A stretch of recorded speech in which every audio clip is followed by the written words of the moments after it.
What's going on, everybody? Welcome to Cafe and Views. Today we went to La Sherra and we got their Egyptian Rose. So their Egyptian Rose is an herbal latte. You're able to choose if you want it to be caffeinated or not. They don't have any espresso on the initial coffee, but you could choose to add that in. It's got Egyptian rose in it. As you can tell on the coffee, they sprinkle that Egyptian rose on top of it. You're getting bluebell, turmeric and clove, date, chai, black coconut, lavender, and ube. Let's talk about the actual coffee shop. When I first got to the shop, it gave me kind of like a New York vibe, like it was on a busy main road.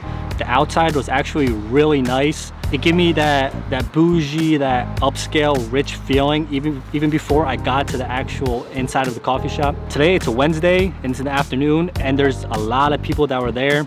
There was a few people outside and there was a lot more inside enjoying the coffee. When you get inside, the back wall is super upscale. It kind of gives you that boutique type of look. The menu is also really extensive, probably more so than any menu that I've been to so far. The other back wall has roses covering it and it says Cafe Sherra on the back, so that's also a really nice touch to give it that real upscale Beverly look to it. I asked what their special was. She explained to me exactly what went into this coffee, if I wanted anything extra with it. So customer service is a big plus there. They also give croissants and little snacks of that nature. For this coffee shop, I'm actually going to give this a 5 out of 5 just because of that overall look.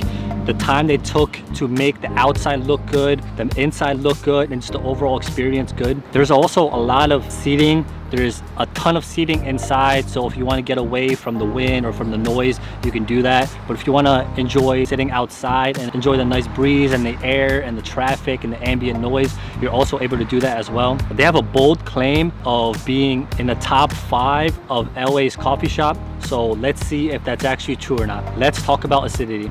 I'm getting more of that sweet blueberry and that more sweet fruity note, but I'm also getting an earthy, flowery type of feeling. The lavender and the other ingredients that come from the ground, I'm getting that earthy flavor from it as well. The coffee is sweet, but it's also giving off that nice earthy vibe. All the other ingredients are getting enhanced by the sweetness of it. This coffee is sharp, mellow, and lively. It's lively because of the Egyptian rose and the lavender and the overall coffee feeling.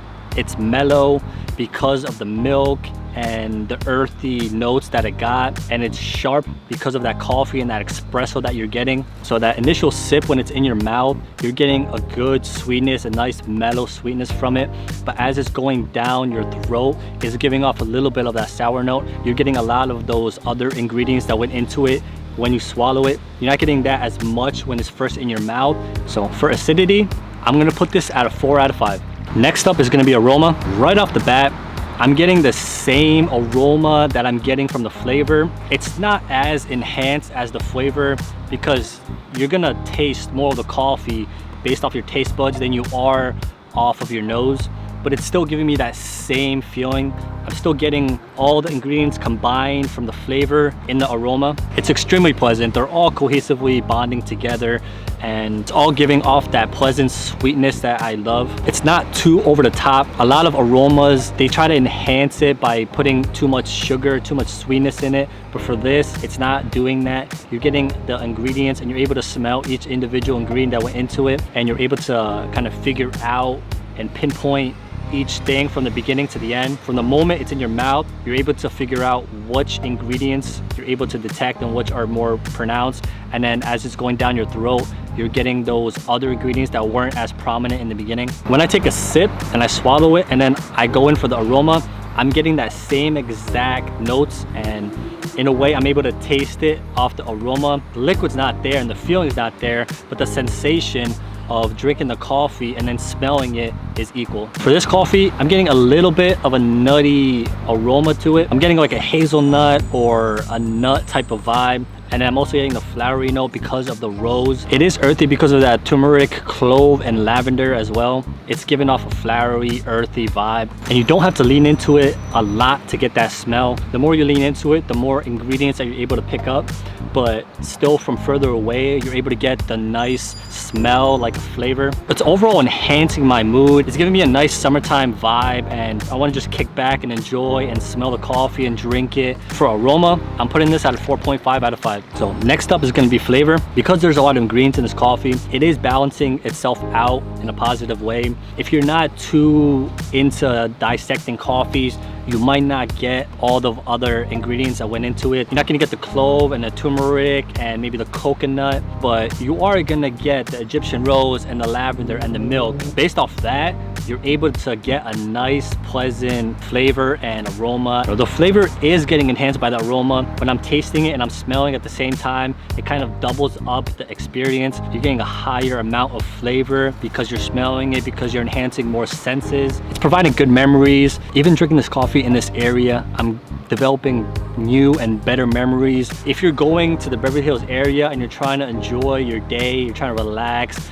or you might be doing some shopping and you just overall want a better experience, grab the Egyptian rose. You're definitely not gonna forget this coffee. Just the complexity and the looks of it and the shop. When you get the Egyptian rose, that's what's gonna stick to the coffee shop. When somebody mentions La Sherra, you're automatically gonna think of the Egyptian rose and how it looks and how it smells and the overall vibe of the coffee shop that it gave you. And you're gonna wanna keep going back for more. I am able to taste the lavender. I get a slight coconut taste, but it's not as prominent. Also, the turmeric and the clove are kind of subdued, so you're not really getting a good amount of that. But you are getting that bluebell, you are getting the almond milk, you are getting the espresso and lavender. Those are the most pronounced ingredients that went into it. For flavor, I'm putting this at a 4 out of 5. Next up is body. It's not quite foamy as a whipped cream type of consistency, but the experience that you're getting from it, you don't need that in this coffee. It's doing a good job just by having a soda-like consistency. It's on the higher spectrum. It's probably right on the edge of soda and maybe just beginning in terms of whipped cream. The remnants of the coffee is sitting on your tongue. You're getting that same flavor, but it's subdued in a slight way, but it is giving your taste buds some texture. It is giving it a decent amount of weight. So as you're finishing up, you're still getting the remnants of the coffee. You're still getting that experience even when the coffee is gone. For body, I'm gonna put this at a 3.5 out of 5. Next up is gonna be sweetness. It is that right amount of sweet. It's like right in the middle point that I enjoy. It's not super sweet, sugary sweet, but it's not sour. All the ingredients together are providing that nice experience and that nice sweetness. It's not gonna stain your teeth because it doesn't stick around for a lot of time. Kind of just glides off your teeth and your tongue. But during that short time, it is providing that right experience, that good overall vibe. For sweetness, I'm putting this at a 4.5 out of 5. Next up is going to be aftertaste. It is providing your mouth with a wet feeling. It's not losing any bit of sweetness as you're drinking it, as the ice is melting. It's still maintaining that, which is really strong and really good. It doesn't hug your mouth, but it does leave a good trail. So from the beginning to the end, you're getting that double experience where you're getting half the flavors in the beginning and then you're getting half of it as you're swallowing it. It's smooth, it's not harsh at any point. You're not getting those earthy tones that are sticking out prominently, and you're also not getting that espresso sourness. It's kind of subdued. The only lingering flavors that I'm getting from this coffee are the flowery notes. They're becoming more prominent, but to me, I enjoy that. I like having that nice flowery experience at the end.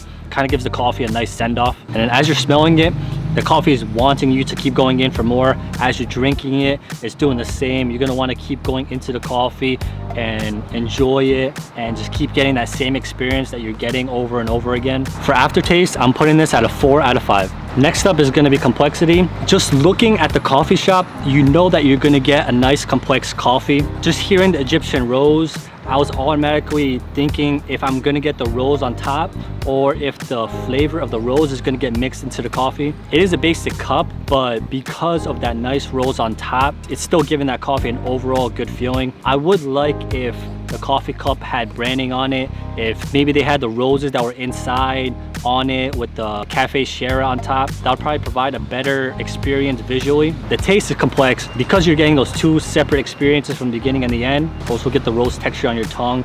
If the rose gets sucked up into the straw or if it's in your mouth, it's providing a nice texture to your tongue that a lot of coffees don't have. For complexity, I'm gonna put this at a 5 out of 5. Next up is gonna be forgiveness.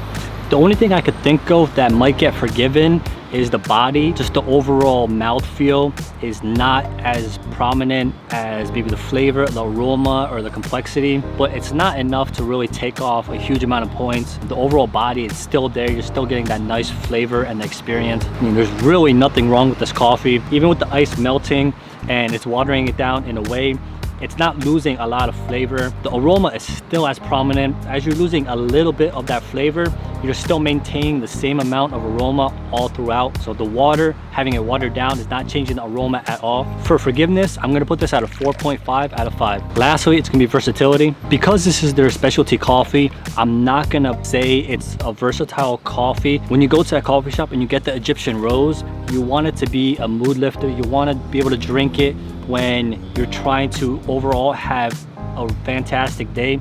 You're gonna grab this coffee and it's gonna make that day even better. This coffee is gonna enhance your mood and elevate it, but you wanna reserve this coffee for that nice sunny day. A lot of ingredients that went into it, you wanna kind of leave them for a special occasion. You wanna be able to enjoy this coffee in one sitting and not kind of go all over the place. For versatility, I'm still gonna give this a 4 out of 5. This coffee can go toe-to-toe with any other coffees that you might get in Beverly Hills, in West Hollywood, and in Koreatown. Aside from maybe 1 or 2 coffees that I've had previously, this coffee is so far on top in terms of overall complexity and taste and aroma. All in all, the Egyptian Rose from Sierra Cafe got a 38 out of 50 or a 76% out of 100. Thank you so much for watching Cafe and Views, where we went to a Sierra Cafe and we picked up their Egyptian Rose. Don't touch that remote because we're gonna be right back.